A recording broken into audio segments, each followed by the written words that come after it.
Welcome on. Welcome all. We are online.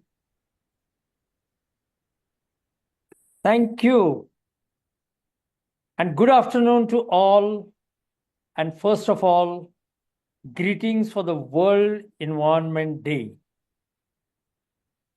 This indeed is, I think, 52nd iteration of World Environment Day, if I'm not wrong. And every year we have been celebrating it since 1973, a first year after the birth of United Nations Environment Program, where I worked for more than 2 decades on one of the most successful programs of protecting the ozone layer. I'm very proud of that success for various reasons. One is, today it looks like something which is impossible to achieve because we are in different times. But we will go as we think about it, and as we talk about health and the environment issue in context of the theme of the World Environment Day of 2025. And the theme is beat plastic pollution. Take action on plastic pollution, reduce it and control it, and probably get rid of it so that we are back to the nature the way we were before. And with me today is Dr. Joe Thomas, who is a public health specialist. And he is speaking to us from Melbourne, Australia, where I am in India in a city called Pune. I am now heading a Green Thair Foundation, which is the NGO under the Ministry of Company Affairs. And Joe Thomas is now the professor in Australian Institute of Community Health and Management. And look, this environment and the health is already in front of you on the screen. And we are going to talk about this intricate, challenging, and one of the life-threatening issue. And luckily for us today, the issue is about plastic and environment. So let me put it in the context of the time. Just about 6 months back, the United Nations Environment Assembly met in order to negotiate through the International Negotiation Committee about the plastic treaty. They made a progress. That was a positive thing. That is called as the first part of the 6th session of the plastic treaty. We are not yet reached there, but we are about to reach there. And on the top of that plastic treaty is the driver of protecting our health. And that's why there is an urgency. The plastic treaty negotiation started in 2022. So it's about 3 years down the line. And it has to move fast. And just about a week back, we had what is called as a World Health Assembly, which met in Geneva for their 78th session. And it was termed as a spectacular, historic, and once in a lifetime achievement that they wanted to get the pandemic treaty, and they got it. Of course, some of the details are yet to be worked out, but now we have the first ever pandemic treaty in the world. So, first ever plastic treaty is waiting in the wings, and first ever pandemic treaty is already in a place and getting the details on. So, friends, This is the context.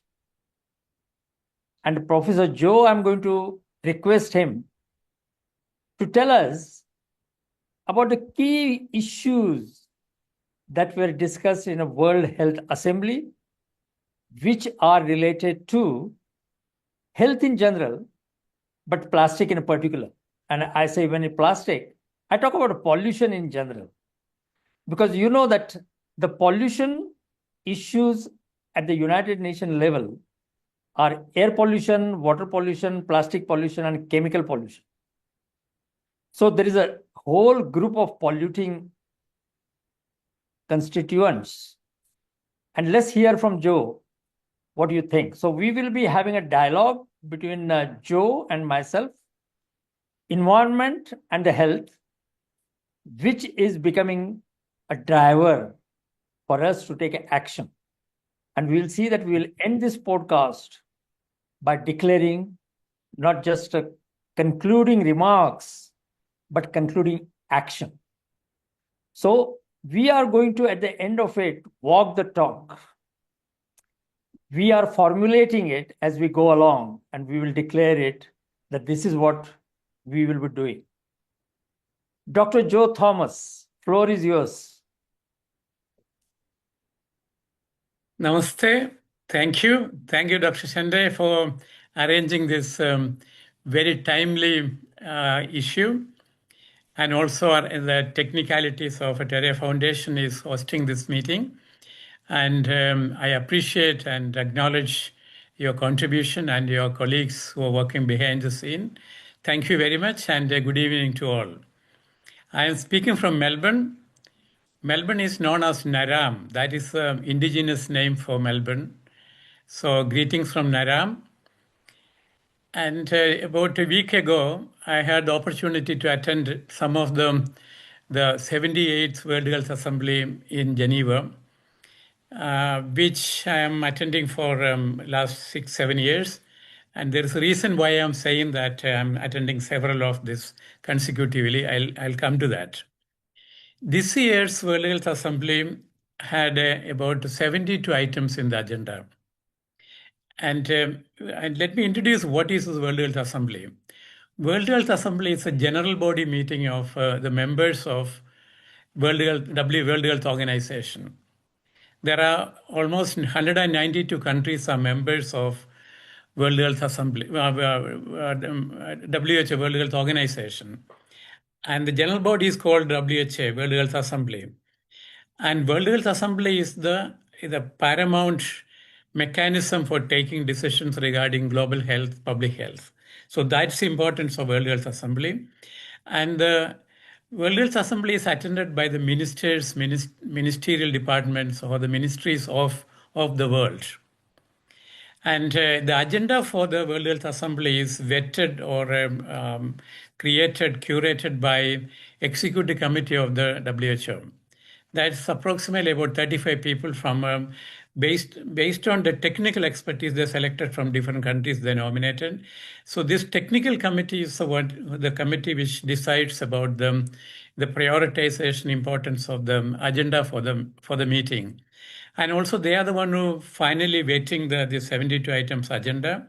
So this year they agreed to go for 72 items agenda. And this year is one of the lowest number of items taken up in the World Health Assembly. Normally it goes up to 100, 150. In some time it goes up to 180. And this World Health Assembly is approximately 1 week. Then before that, their executive committee to review it.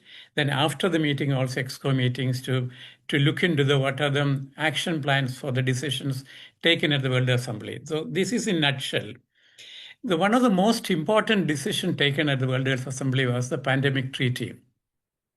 Pandemic treaty is a global agreement on what to do if there is another pandemic comes in. That's in a nutshell, that's it all about.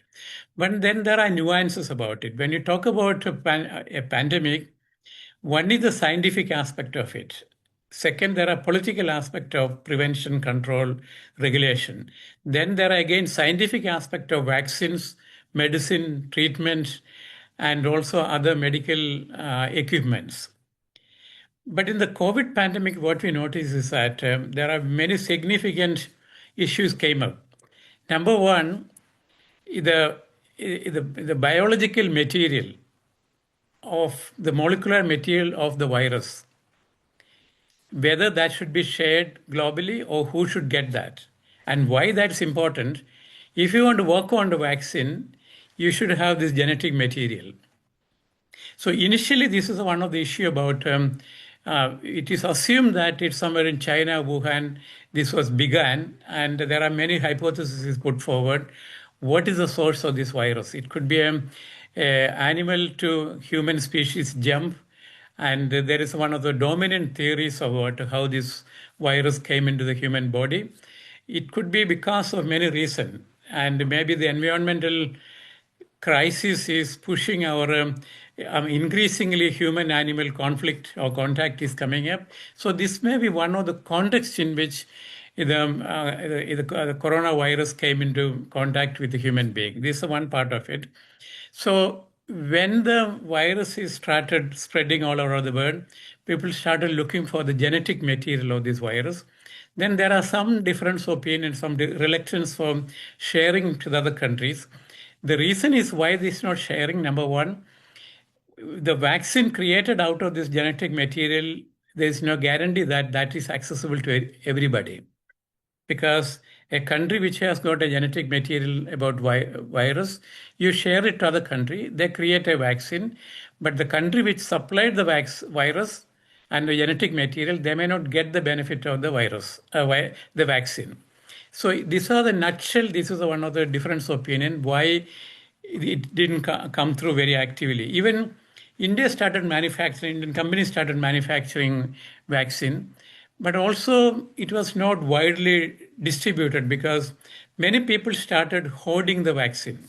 Many countries, United States, they decided to stockpile for themselves first. And many countries, they started stockpiling the virus instead of sharing it with the global community. This particular phenomenon, they call it as vaccine nationalism. There are new words are coined that vaccine nationalism I never heard about earlier. Vaccine nationalism is you manufacture vaccine and you keep it for the national priority. In principle, it may sound good, but scientific point of view, ethical point of view, because diseases are almost becoming without boundaries. There are national boundaries, but diseases, viruses are becoming not bound by national boundaries.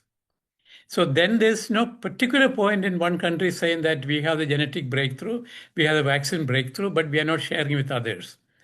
Because even if you don't share, the vaccine can spread and go around. So this is one of the main bone of contention about getting the genetic material, whether it should be shared globally, or who should get it, who should regulate it. So here comes the role of WHO. And the second issue is about the vaccine, whether it's equitably distributed globally and who will ensure that. So this is the second part of it. And third is that you need resources, material resources, human resources for make sure that this is spread globally to come out with prevention mechanism. Right. So, but all these are born of contention. There are different opinion. And one of the major difference opinions about the idea of sovereignty, national sovereignty, independent of countries. And this is also an important part of it because the sovereignty of the nation is compromised by surrendering, quote unquote, to WHO. But that is not the case. That's the way it is proposed. And there are resistance towards this global treaty by the national governments and also within the national government. Many countries, within the countries, there are strong movements against those countries being part of the global treaty, saying that you're compromising national sovereignty to an external party. Mm-hmm. So this way, that particular issue was, I would say, amplified unreasonably. Because in Norway... Do you think, Joe, that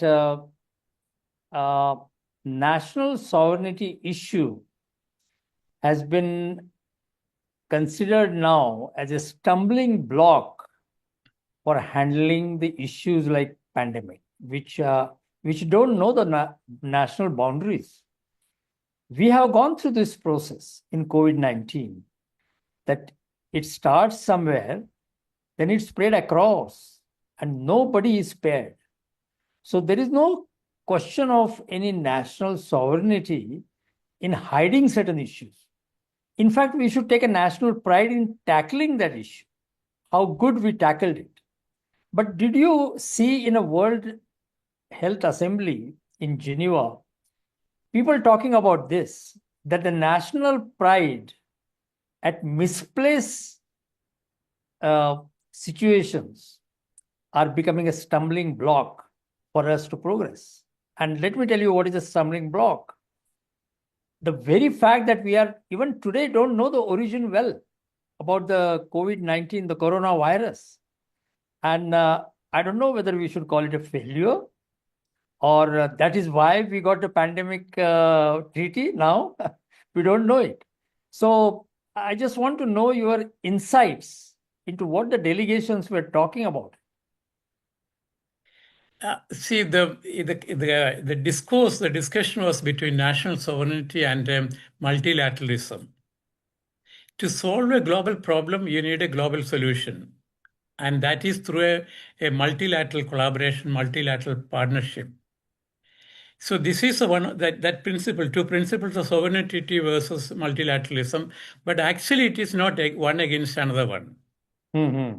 Because many countries took pride in being part of a global solution. Mm-hmm. For a global problem, we are having a global solution, and we are party to that.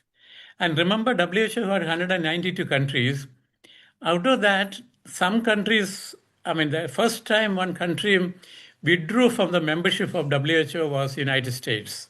That happened this year, first time in the world history. And also what I noticed that there are other 11 countries, they didn't endorse this pandemic treaty. But then I looked at the pandemic treaty's commitment, because commitment can be on various ways. Outright, you're being member to that and signing it. Then some countries, they sign it with some caveat. We are party to this. We are not agreeing with this condition, that condition. There are 45 countries presented their objections or caveats, not completely accepting the pandemic treaty. And in some countries, there are strong national movement is taking place saying that you should not be part of the WHO's pandemic treaty, and particularly about 3 or 4 major countries. So that way, the pandemic treaty, I would say it is still an unfinished agenda. That is very sad. That is very sad to hear that, because the whole world faced the crisis. We are all locked down. We didn't do anything. We tried to invent our ways out through online meetings and whatever we have. But isn't it a very frustrating, Joe, particularly for me, which comes from the multilateralism and the success of multilateralism, which we have seen in environmental treaties? We see that we went through this crisis of COVID-19, and still some of the major countries are withdrawing from it.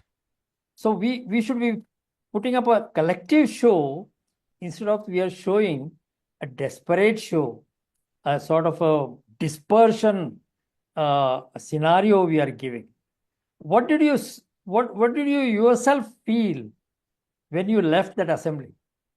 Personally, because quite often when you go to the World Health Assembly, you feel intellectually very excited because you are seeing hundreds of agenda, and you are practically meeting all the heads of the health ministers in one, within one room, 2 rooms. And we joke about it in WHO Palais, the main conference place of the United Nations. There is a small coffee shop called Serpentine Coffee Shop. Mm-hmm. And that is not a big, it's an ordinary, very small coffee shop, few items, a coffee and bacon and maybe a few other things, and some sandwich. That is what it said. That coffee is the main product sold from that coffee shop. Mm-hmm. But you can see that all the tables are ministers and ministers' delegation sitting and having a meeting, formal, informal meeting. Mm-hmm. Almost you can walk across and say, hello, excuse me, can I say hello to you? Can I take a selfie with you? With the top health ministers all over the world. So this is one fascinating part of it. And we joke about it. Most of the decisions were taken in this coffee shop, not in the assembly hall. This is partially I'm talking about as a side event, make it lighter. But at the same time, this year, there are few other issues also happen beyond this. Number one, there are significant withdrawal of fund from the global health in the broader sense. What is the reason? The reason is, I'll come to that. The process and the reason and the key players, I'll say that. United States not only withdraw from WHO, they closed down USAID. Closing down USAID means almost overnight they withdraw $8.5 billion from the development aid.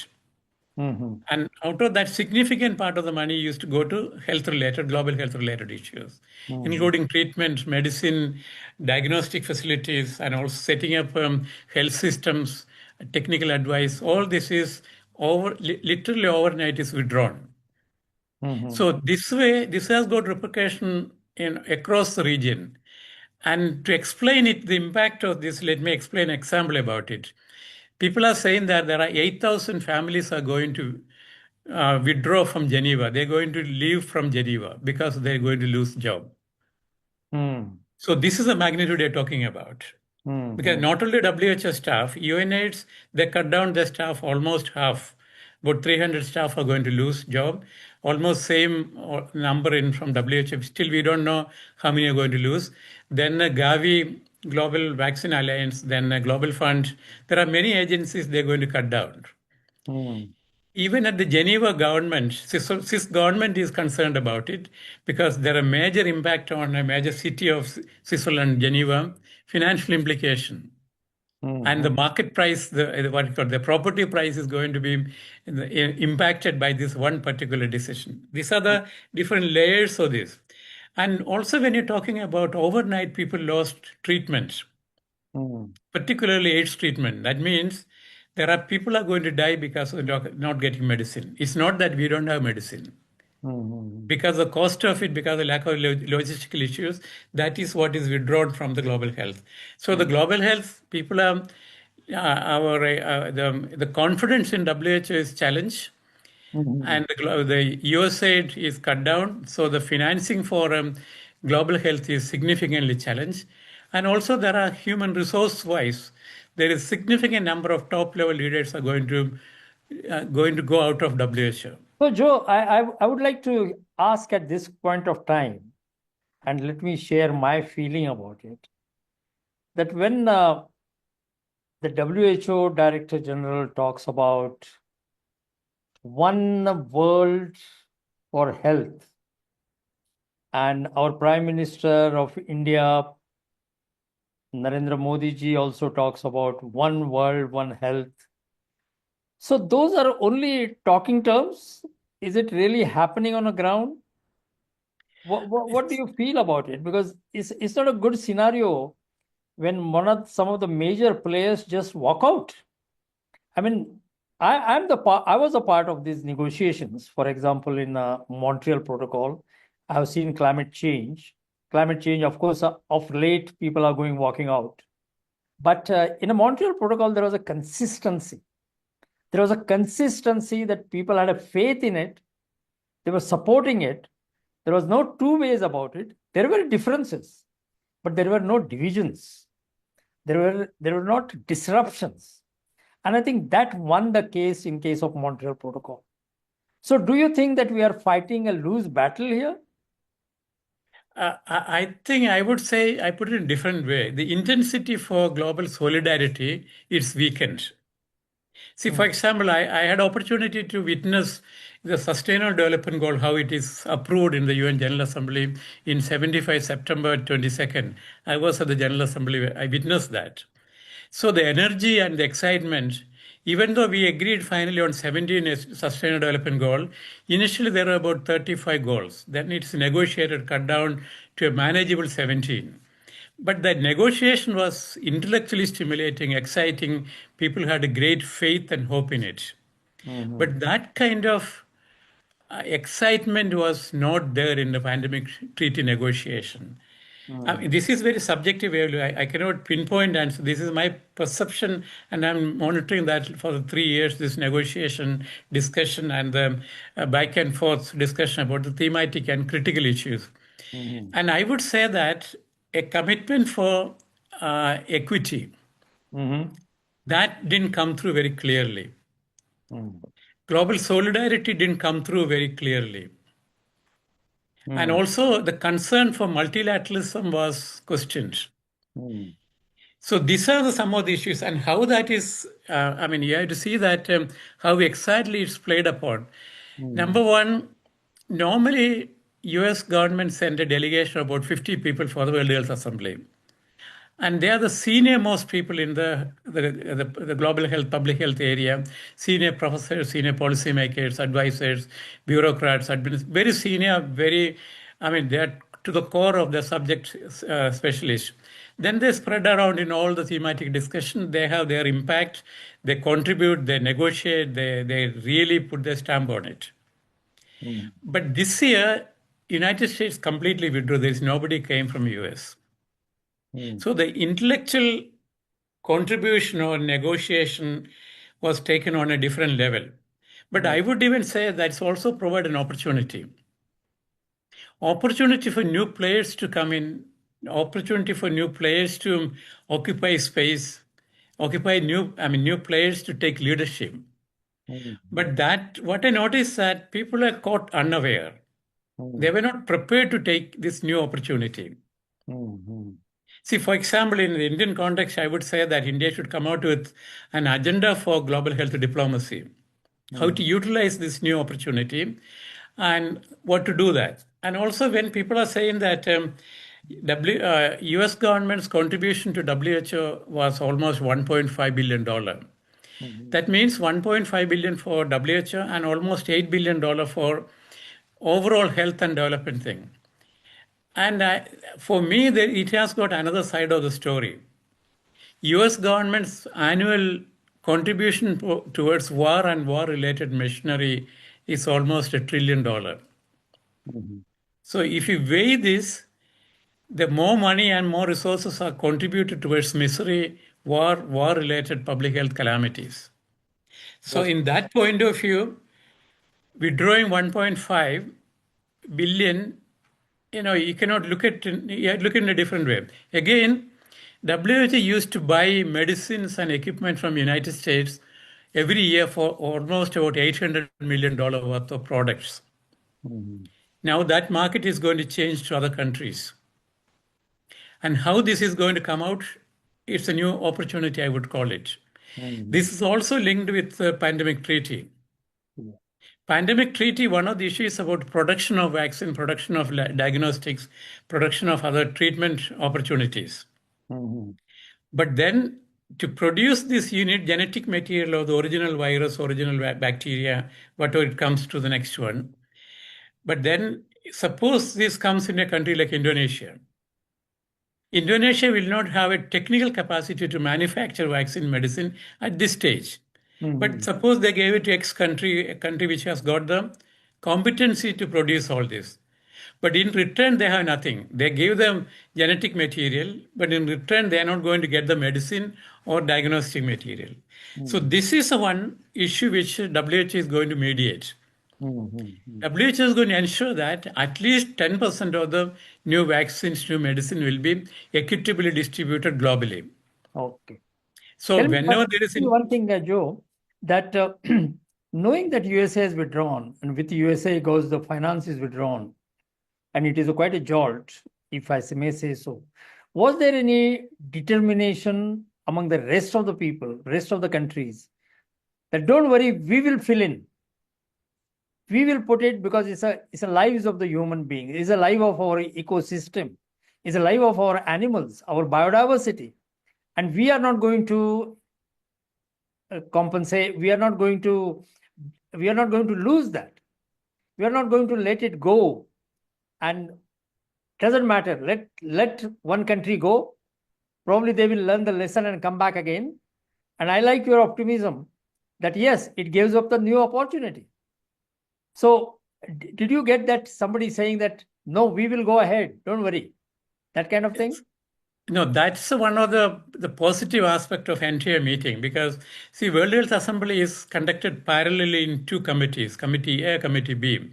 Committee A is about technical aspect of it, all the 72 items, and Committee B is about financing, human resources, technical aspects, and managing the people, and those issues are discussed in Committee B.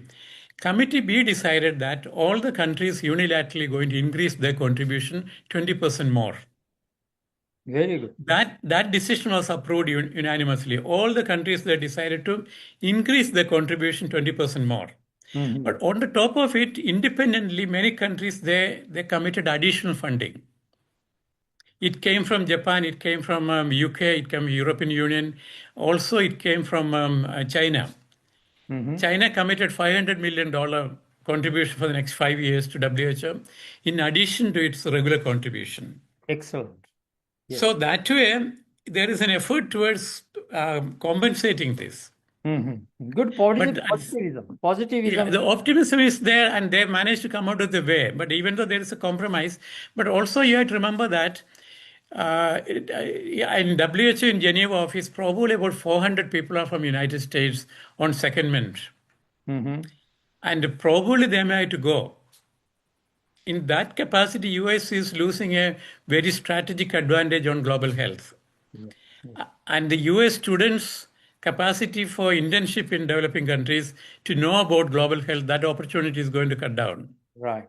We have been always telling in United Nations that multilateralism is not only for getting a unanimous decision. Multilateralism is also to learn from each other, which cannot be valued. So I don't know whether countries who are walking out will be able to value the losses that they are going to make, because they are not going to learn from others, and the opportunity to get the partnership with the others. Because we always said in United Nations that partnership accelerates the goals. Partnership helps in enriching our experience and even recreating and re-innovating the things. And that opportunity, those who are walking out probably will lose it. And that becomes a very, very important issue in case of the emerging problems like plastics. What do you say? I completely agree with you, because the people who are walking out of WHO, they're going to lose a great opportunity. For example, United States was undisputed leader of the global health. That they voluntarily denounced that position. This also has an implication that some of the major schools of public health are in the United States. Their credibility to operate globally will be limited now. So this is the one aspect of it. And also the experience sharing will be limited. And suppose a new pandemic come, all other countries, they share the genetic pool, and United States may have a technical capability to produce new vaccine, but they may not have the genetic material, the basics. Because of that, what can happen, some other countries may build up their capacity. So this is one possibility I can see. And in long term, and on a long-term basis, my personal observation is that United States is going to lose their prominence, their capacity, and also technical ability to address some of the critical global health challenges, and being part of the top table of global problem solving, the solution creation mechanism. This is my observation about it. Coming back to the unknown pandemics which are going to come up, and that's why the pandemic treaty, when I read your decisions that are taken there, I feel that we would like to get ready. Would like to get ready for standardization of identification of vaccines, the microbes, and all those things. And now we are entering into an unknown area because of plastic pollution. And particularly when I say unknown area, it is because the health impact it is going to have on us. There has not been adequate research. There have been number of articles, number of research papers by Nature, and number of books probably have come up, but there is no authenticity. It has not been like in IPCC on climate change, which is considered as a final authority, because it reviews all the papers, collates the data, discusses it, and then gives forward, not as a prescription, but as a description of the issues, and then the governments can take care of it. But in case of plastics, what is happening is we have been talking about it. I mean, plastic as a theme for United Nations Environment Program is not the first time. It was there in 2018, it was there in 2013, 23, and now it is again in 2025. And now, during that time, not only the plastic pollution is increasing, now it is touching 500 million ton every year, but that plastic, which is a single-use plastic, becoming microplastic. And on that microplastics, there are reports that microbes are making the habitats. Many people say microbes are making a habitat on microplastics because human beings are spreading their habitats. So microbes have no place. So they are going to the ocean bottom to do that. And those microbes are probably going to produce the fungi, the viruses, which probably are modified one, which will not recognize or which will make a total defeat of human immune system. And our human immune system may not be ready for that. So we are entering into the dark area. And if plastic in a pandemic treaty is not getting in a headway, in a collective way, what will happen to these unknown pandemics which are coming out due to the microplastics and the microbes getting modified? You presented a very, very profound hypothesis, the impact of plastic on human body. And particularly, there are anecdotal evidence to demonstrate that microplastic is already getting into the human system.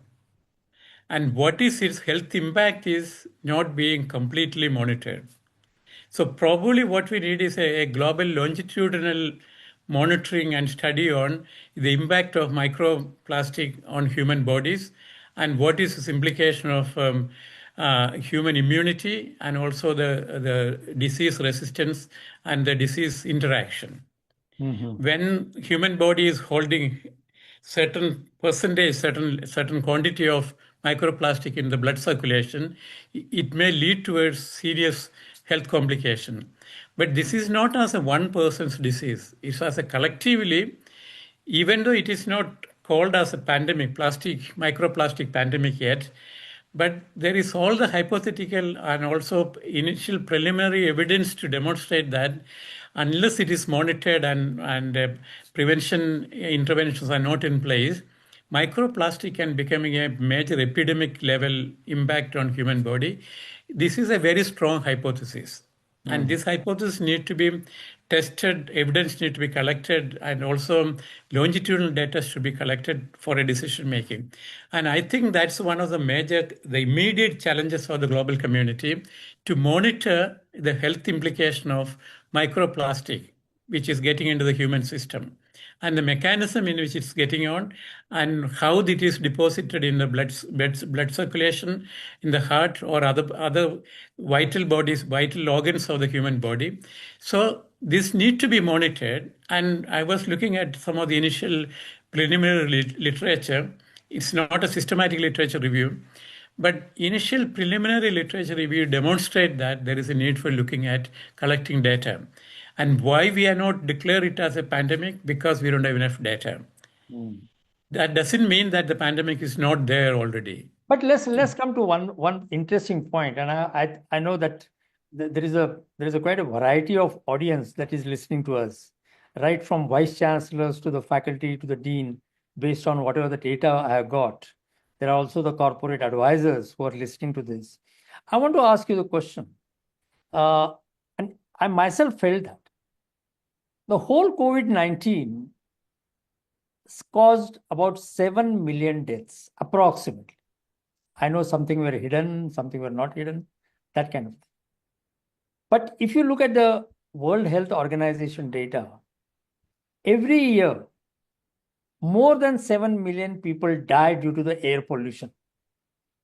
And this air pollution is a transboundary. It goes from one country to another. Yes, sometimes, many times it is localized, but ultimately it goes to the other ones. So why air pollution cannot be declared as a pandemic?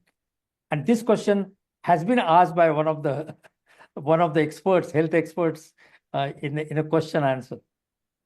This also I would link with my earlier suggestion that how do we use data? How do we collect data? What data is collected? What data is not collected? So this is a critical issue. For example, when you talk about air pollution, the definition of air pollution itself, there are different opinions. In some countries, they use 6 parameters. Some countries, they use 7 parameters to define the quantity of the air pollution. So this is one aspect of it. And the second aspect of is the micron, the micro, the micron particles, microparticles of pollution, what is its impact on human body. Similarly on the microplastic. So those areas, the definition is not universal. Even the definition of air pollution itself is not universal. So this is the one issue we have to really look at it. When you say that in one country there are critical air pollution, based on which parameters they're talking about. This is one aspect of it. Then generally we monitor the air pollution in urban settings.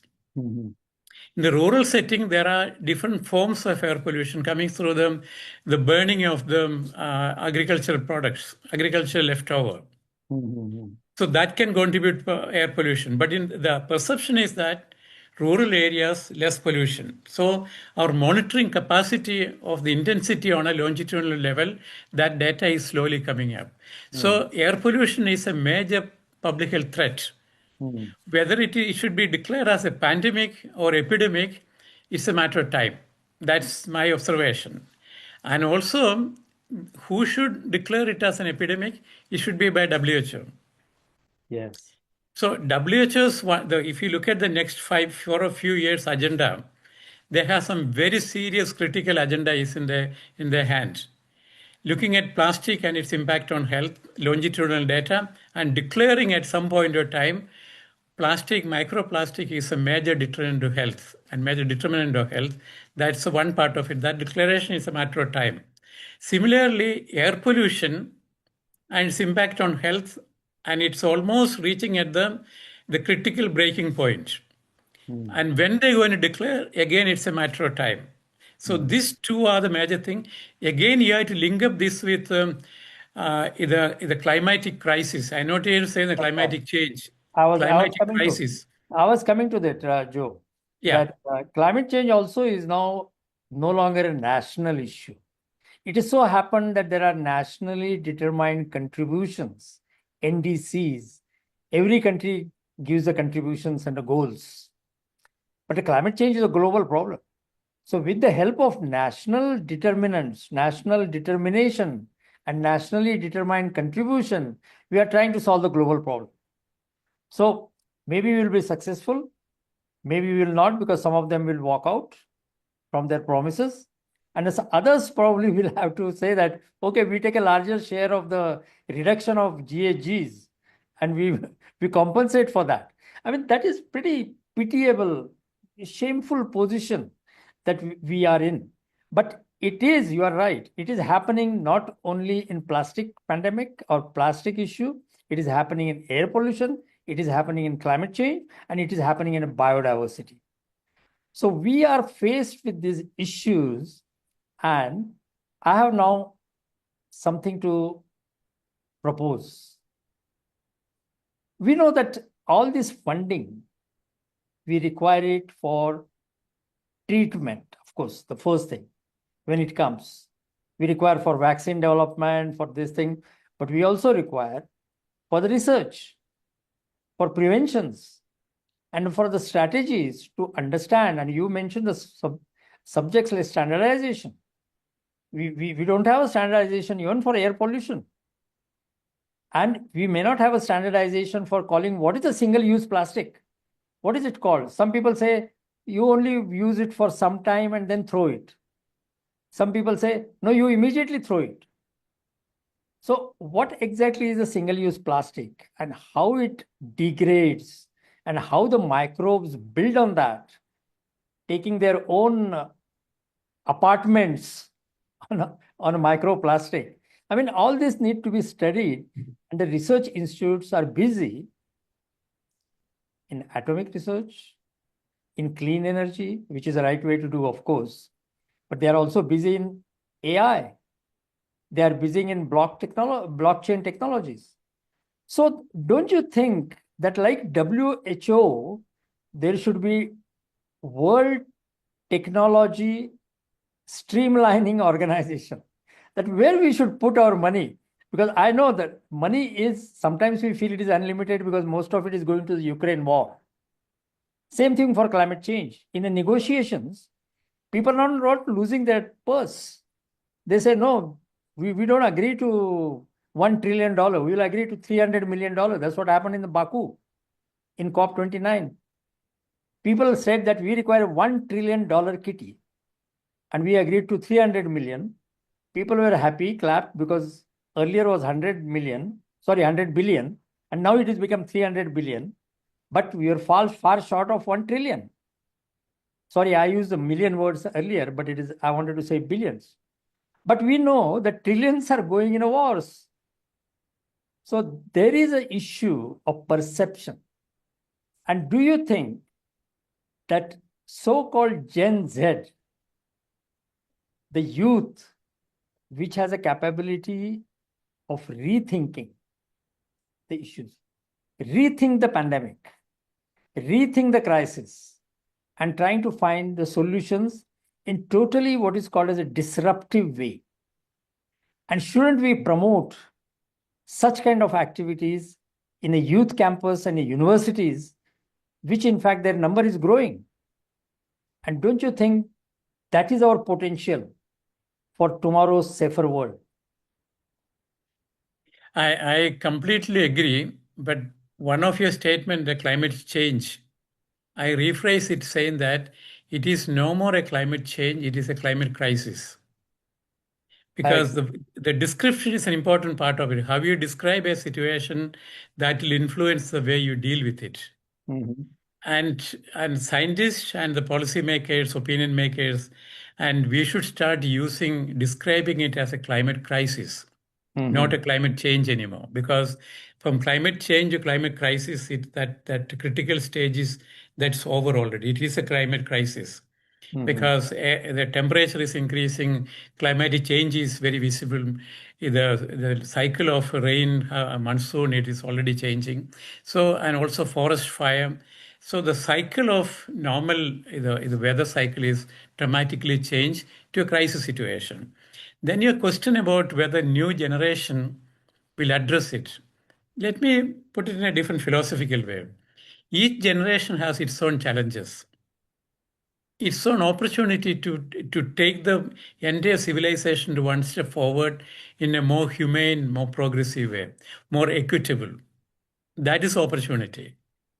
And if you look at again, maybe AI could give some solution for all this. So I'm not denouncing it that AI's research may not be important, but at the same time, are we going to produce a concerned citizens? Sensitive citizens, citizens who are concerned about equity, the rights of other people, and the right to survive, and equitable access to resources for everybody. All those principles are we going to ensure that the new generation is picking up? So this is my only concern. But at the same time, what I'm saying that there is also a collective environment which numbs intellectual curiosity. Through internet addiction, through maybe your game addiction, the way the cultural, because there are hyperactive society, hyperactive individuals. Hyperactive individuals are covered up, or maybe they're pacified with not necessarily meaningful opportunities. Not asking critical questions, not questioning the society, because youth is one segment of society which has got a potential to criticize the society on a positively, negatively. When we talk about the youth, what you call the investment of the society, the youth as investment but that investment, unless the proper investment is not there, it can turn towards disaster, demographic disaster. We talk about demographic opportunities. Unless the investment and guiding and shaping the new generation, there's a possibility of a generational opportunity is lost. So this is the challenge. I would say You are right. it's a civilizational challenge. You are right. You are right. So let's take advantage of that youth have probably a capacity to see it in a critical way. It's not in a one fixed way of thinking, in a critical way, and they can find the alternatives to the solutions, which are probably, you can call it in today's language, a third way. Is neither on one extreme or another extreme, but finding a third way. And that's why we have this, you know it, and you were part of it, Joe, that we are starting this single-use plastic-free campus. Now, as compared to the single-use plastic use in the world, the university campuses use may be minuscule as compared to that. But it is significant in a conglomerate of the students. And once they collectively start making it single-use plastic free, they are skilled. Their capacity is built.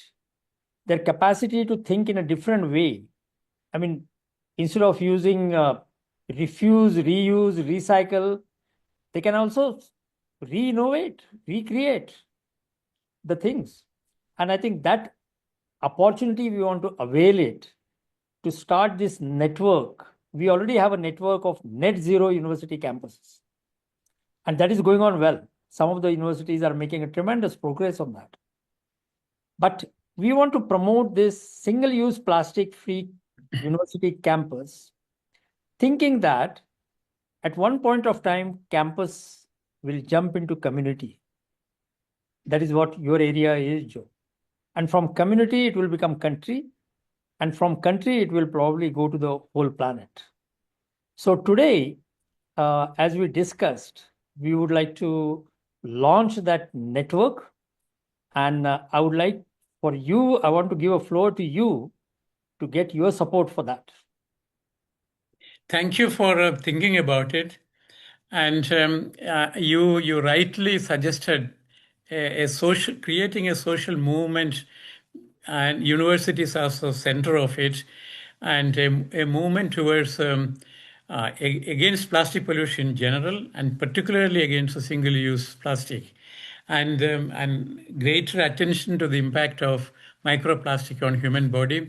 And I'll be quite happy to endorse that, and our institute will be quite happy to be part of it. And we will create a kind of intellectual body to be part of this discussion on a national level as well as a global level. So I have no hesitation to endorse this, and I'll be thrilled to be part of it. I'm glad that you took it up, and I congratulate your leadership for doing that. And I completely endorse this project and also offer my support. Thank you. Thank you very much. So we are going to have a closing remark on just 2-3 minutes each one of us. And first, I would like to give a floor to you. I just want to describe that we had a tremendous response on our podcast. And our project leader, Durga Kamath, has been managing it. And she has a series of questions which have come. Some of them are challenging. So the challenging one, I will forward it to you, Joe, and then the simple ones, I will take it. And we will answer them one by one.